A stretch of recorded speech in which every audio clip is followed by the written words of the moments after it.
There was something that Daniel Pinto said this morning, one of Jamie Dimon's top deputies.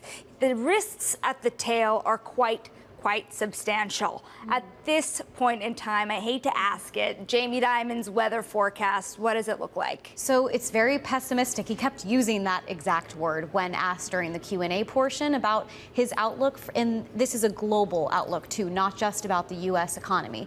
Why is this? He cites inflation, quantitative tightening, and again, the geopolitical tensions that he thinks are not going to subside or resolve within the year or the next few years even. He also had cited that consumers and small businesses, they're seeing that they're running out of this excess cash that was built up during the pandemic. And this is across the major Wall Street banks, specifically the big consumer banks too.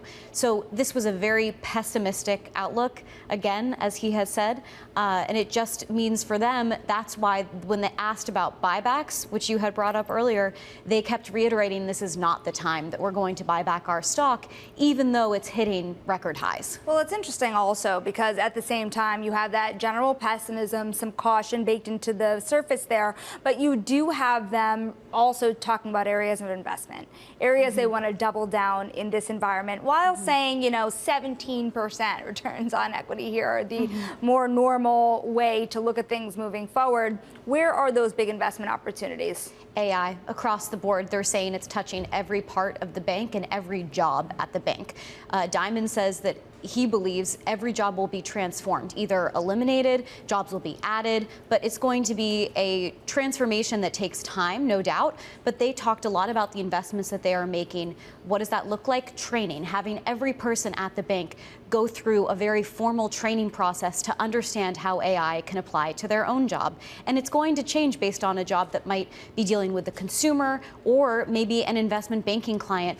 You're really going to eliminate those mundane tasks, which might save time and money on the back end. So there's another thing here. He was asked pretty immediately into that Q&A session at the Investor Day about succession, JPMorgan's own plans for the future leadership. What did he say? So he's always talked about this 5-year plan, and he was pretty explicit today saying it's no longer 5 years. I think this was the first time he said that. It was, yes. And to me, there is the question of does he mean it's going to be more than 5 years? But I think that it's actually the opposite, that he sees less time. So below 5 years now, whether or not that's 4.5 or 2, we don't know. But what he really then talked about is the people behind him. And he really emphasized how the bank has been setting up a number of executives to potentially take over. So it's something that they've continued to plan for and think about. It's just a matter of whether and when that is executed. Well, quickly here, who were kind of the executives on display today that kind of hints to that future? So you saw Mary Erdos talk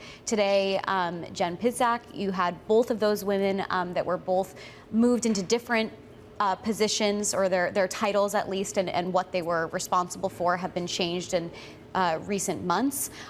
So I think that those two are often cited, but you never know. I feel like every 5 years you hear about, no matter what the bank is, any kind of shuffling, when people are named to new, very senior roles, those are likely going to be the people that are in the spotlight.